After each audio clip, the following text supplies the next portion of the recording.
World's biggest astrology community in Tamil. Online Astro TV, வாழ்வின் வெளிச்சம். Online astro டிவியை கண்டு மகிழுங்கள். அடுத்தபடியாக பாத்தீங்கன்னா இரண்டாவது பேச்சாளராக ராஜ திருமுருகன். இவர் பாத்தீங்கன்னா இப்பதான் இரண்டாவது முறையா பேச வந்திருக்காரு. சோ ஜோதிடத்துல நல்ல ஒரு அனுபவம் இப்போ பழகிட்டு இருக்காரு, சொந்தமா பேசிட்டு இருக்காரு. சோ இவர் 12 லக்னங்களும் வாழ்வியல் பரிகாரத்தை பத்தி சொல்றாரு. இப்ப நமக்கு முக்கியமானது வாழ்வியல் பரிகாரம் தான் இல்லையா? எல்லாருமே பாத்தீங்கன்னா ரொம்ப ஏன்னா ஃபாஸ்டான உலகம் இது. நம்ம கோவிலுக்கு ரொம்ப தூரம் போறதுக்கு ஏதாவது நீங்க அங்க போங்க இங்க போங்கன்னு சொன்னா ரொம்ப யோசிக்கிறாங்க. எல்லாமே உட்கார்ந்த இடத்துல ஏன்னா ஆர்டர் பண்ணி வாங்கி சாப்பிடுற மாதிரி எல்லாமே உட்கார்ந்த இடத்துல ரெடி சரியாகணும்ன்ற மாதிரி காலம் போயிட்டு இருக்கனால அதுக்கு சரியானது வாழ்வியல் பரிகாரம். சோ அந்த வாழ்வியல் பரிகாரத்தை நமக்கெல்லாம் கொடுக்கறதுக்காக ராஜ திருமுருகன் என்ற தம்பி வராரு. சோ ஐயா அவர்களை வருக வருக என்று வரவேற்று அவர்கிட்ட இந்த பொன்னான நேரத்தை அவர்கிட்ட ஒப்படைக்கிறோம்பா. நீங்க பேசலாம். ராஜ திருமுருகன். அனைவருக்கும் வணக்கம். நான் சென்னையில இருந்து ராஜவேல் பேசுறேன்.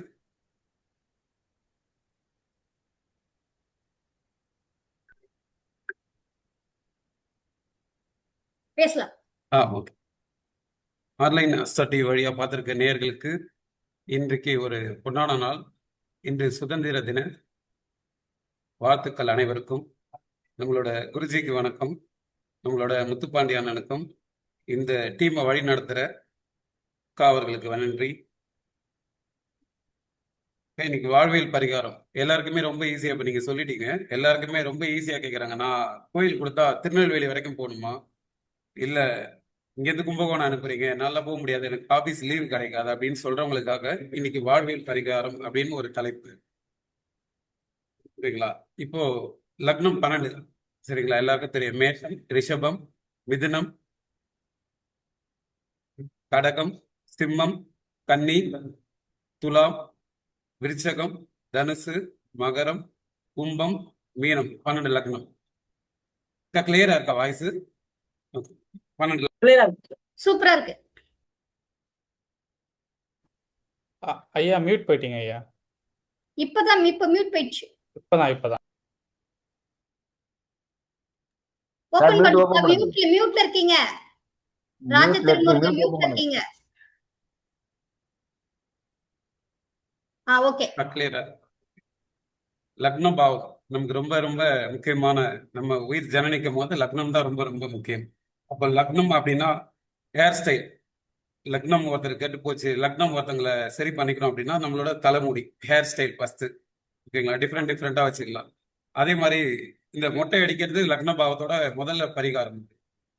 அதுக்கப்புறம் பாத்தீங்கன்னா தொப்பி, இந்த தலப்பா கட்டுறாங்க பாத்தீங்களா, இந்த கோவில் எல்லாம் பாத்தீங்கன்னா தலப்பா கட்டுவாங்க. முதல் மரியாதை செலுத்துறது. மேஷம்னாலே தலைதாங்க. அப்போ தலப்பா கட்டுறது இதெல்லாம் பாத்தீங்கன்னா லக்ன பாவமா வரும். அதுக்கப்புறம் பாத்தீங்கன்னா இந்த மேஷத்துக்கு பாத்தீங்கன்னா நல்லெண்ணெய் தலையில வச்சு குளிக்கிறது, இதெல்லாம் பாத்தீங்கன்னா லக்ன பாவத்துக்கு, முதல் பாவத்துக்கு இது ரொம்ப சிறப்பா இருக்கும். தேங்காய் எண்ணெய், அஸ்வினி அப்படின்னு ஒரு ஹேர் ஆயில் இருக்கும். இது பாத்தீங்கன்னா லக்ன பாவத்துக்கு ரொம்ப சிறப்பா இருக்கும். லக்னம் யாருக்கெல்லாம் கெட்டு போயிருக்கோ அவங்க இதை ஃபாலோ பண்ணிக்கலாம். சரிங்களா? 2ஆம் பாவம் வாழ்வியல் பரிகாரத்துல 2வது பாவம். 2வது பாவம் நம்மளோட பேஸ்ட், பல்ல விளக்குற பேஸ்ட், பிரஷ், அதுக்கப்புறம் பாத்தீங்கன்னா நம்ம போடுற லிப்டிக், இந்த உதட்டு சாயம், அதுக்கப்புறம் பாத்தீங்கன்னா அந்த முகத்துல போடுற கண்ணாடி, இதெல்லாம் 2ஆம் பாவமா இருக்கும். அதுக்கப்புறம் பாத்தீங்கன்னா நெத்தியில வைக்கிற இந்த குங்குமம், விபூதி, இதெல்லாம் பாத்தீங்கன்னா நம்மளோட 2ஆம் பாவத்துக்குள்ள வரும். 3வது பாவம். 3வது பாவம்னா தகவல் தொடர்பு, அதாவது நம்ம மொபைல்ல பேசுற சிம் கார்டு. அதுக்கப்புறம் பாத்தீங்கன்னா இந்த போன்ல ஓட்டுற டெம்பர் கிளாஸ், இதெல்லாம் போன்ல உடஞ்சிருந்தா நம்மளோட மக்கள் எல்லாம் பாக்குற எல்லாரும் பாத்தீங்கன்னா டெம்பர் கிளாஸ் உடஞ்சா கூட போன்ல முதல்ல அதை மாத்துறது ரொம்ப சிறப்பா இருக்கும். அதை வச்சுக்கிட்டு அப்படியே போனை வச்சு யூஸ் பண்ணக்கூடாது கண்டிப்பா. அதுக்கப்புறம் பாத்தீங்கன்னா 3வது பாவம் பாத்தீங்கன்னா புதனா வரும். லேப்டாப், கம்ப்யூட்டர், தகவல் தொடர்பு, டூத், அதுக்கப்புறம் நம்ம போடுற ஹெட்போன், காதுல போற கம்பல், தோடு, ஜிமிக்கி, மூக்குத்தி, மோதிரம், வளையல், அதுக்கப்புறம் பாத்தீங்கன்னா கையில கட்டுற இந்த கயிறு, இதெல்லாம் பாத்தீங்கன்னா 3ஆம் பாவம். 4வது பாவம். 4வது பாவம் அப்படின்னாலே அம்மா, அதுக்கப்புறம் பாத்தீங்கன்னா வீடு. அப்போ முதல்ல பாத்தீங்கன்னா நம்மளோட வீடு ரொம்ப சுத்தமா இருக்கும். 4ஆம் பாவம் நமக்கு நல்லா இருக்குதோ நல்லா இல்லையோ, அந்த கிரகம் கெட்டே போனாலும் வீடு நீங்க சுத்தமா வச்சுக்கிட்டா 4ஆம் பாவம் தானா இயங்கும். அதே மாதிரி நம்ம வச்சிருக்க வண்டி வெஹிக்கிள்ஸ் இதெல்லாம் பாத்தீங்கன்னா 4ஆம் இடமா வரும். அப்போ ஒரு மாசத்துக்கு ஒரு வாட்டியாவது இந்த டூ வீலர் வச்சிருக்கவங்க எல்லாம் பாத்தீங்கன்னா ரொம்ப அழுக்கா வச்சிருப்பாங்க. அவங்க எல்லாம் பாத்தீங்கன்னா வாட்டர் வாஷ் பண்ணி நீங்க வச்சாலே 4ஆம் இடம் சுத்தமாயிடும். அப்புறம் 4ஆம் பாவம் பாத்தீங்கன்னா கார். அதுக்கப்புறம் பாத்தீங்கன்னா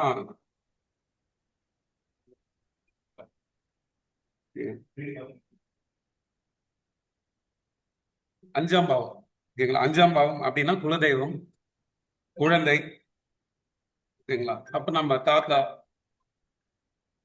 அதுக்கப்புறம் பாத்தீங்கன்னா 5ல சுக்கிரன் இருந்தார் அப்படின்னா இந்த மாலுக்கு போறது, இந்த மால் எல்லாம் பெரிய பெரிய மால்ல போய் ட்ரெஸ் எடுக்கிறது, மாலுக்கு போயிட்டு அங்க மூவி பார்க்கறது, இதெல்லாம் பாத்தீங்கன்னா 5ஆம் இடத்துல சுக்கிரன் இருந்தாலும் 5ஆம் வீடா வந்தா 5னா பொழுதுபோக்கு, 5னா நம்மளோட குலதெய்வம், இது எல்லாமே சொல்ற வீடு. அதுக்கப்புறம் பாத்தீங்கன்னா இந்த குழந்தைகளோட அதிகமா டைம் ஸ்பெண்ட் பண்ணி விளையாடுறது, இதெல்லாம் பாத்தீங்கன்னா 5ஆம் பாவமா வரும். நம்மளோட 6ஆம் பாவம். 6ஆம் பாவம் அப்படின்னா பேங்க்கு.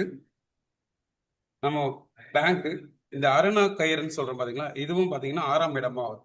அரைனா கயிறு, இடுப்புல கட்டுற கருப்பு கயிறு. ஓகேங்களா? அதுக்கப்புறம் பாத்தீங்கன்னா சர்வீஸ். நம்மளோட 10ஆம் அதிபதி 6ல நின்னாலும், சரிங்களா, இவங்க எல்லாம் பாத்தீங்கன்னா சர்வீஸ் டிபார்ட்மெண்ட்ல தொழில் பண்றது ரொம்ப சிறப்பா இருக்கும். அப்போ வாழ்வியல் பரிகாரம் அப்படின்னா இவங்க எப்பவுமே 6ஆம் அதிபதி 6லயே நின்னாலும் ஒரு கடன், ஒரு இஎம்ஐ வச்சுக்கிட்டா ரொம்ப சிறப்பா இருக்கும். குறிப்பிட்ட ஒரு சில பேருக்கு நான் அடுத்த இதுல இந்தந்த பேங்க், இந்தந்த பேங்க்ல நீங்க ஓபன் பண்ணா அவங்களோட கடன் அடையும்ன்றத நான் நெக்ஸ்ட் நம்மளோட கருத்தரங்கத்துல நான் சொல்றேன் அது. சரிங்களா? 7ஆம் பாவம் நம்மளோட துணைவர், பார்ட்னர்.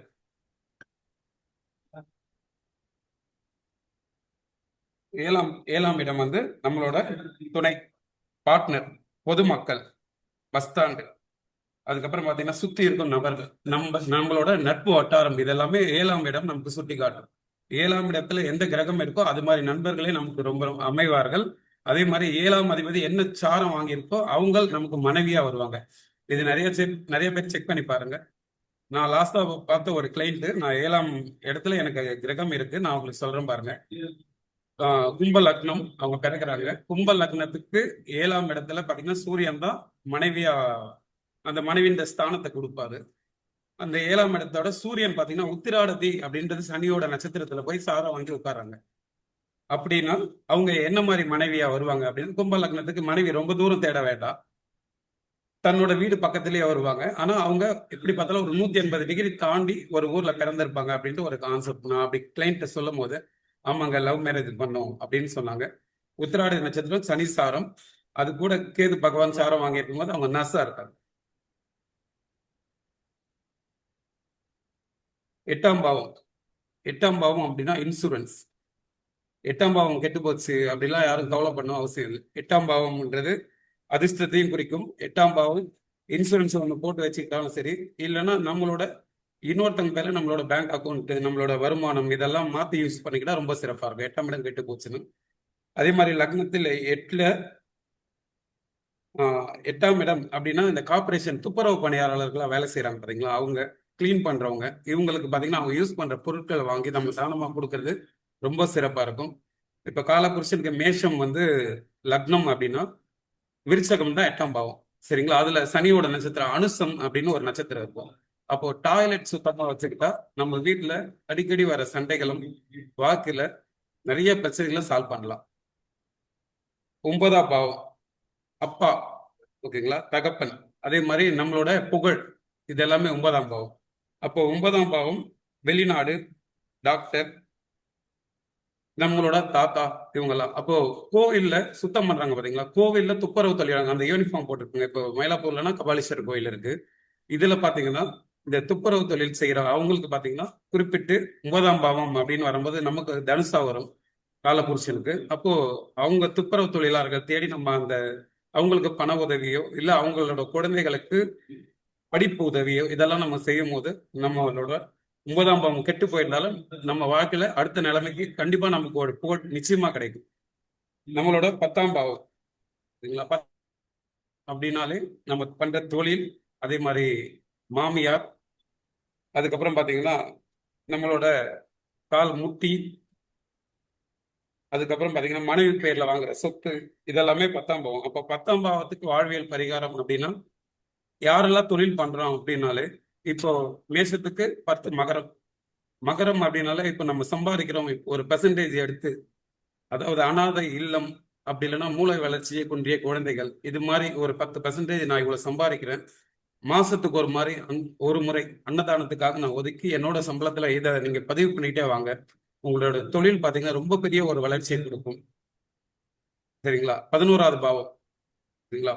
நம்ம யாரை பார்க்க போனாலும், ஒரு பிசினஸ் பண்றோம் இல்ல நம்ம ஒரு வேலையே பார்க்கறோம், நம்ம யாரை பார்க்க போனாலும் சரி வெறுங்கையோட போவாங்க. இப்ப நம்ம உறவினரை பார்க்க போனா என்ன பண்ணுவோம்? ஒரு பழங்கள், gift, அதாவது குழந்தைகள் இருந்தா பிஸ்கெட் இது மாதிரி வாங்கிட்டு போறோம் இல்லையா? அப்ப பெரிய ஆளை யாரை பார்க்க போறோமோ, ஒரு தொழில்ல பெரிய ஆள் ஆகணும் அப்படின்னாலே நம்ம வெறுங்கையோட யாரோட இடத்துக்கும் யாரையும் பார்க்க போக கூடாது. நம்ம முக்கியமா என்னன்னா, இப்போ நான் குறிப்பிட்டு ஒரு லக்னம் சொல்றேன். கடக லக்னம் வச்சுக்கோங்களேன்.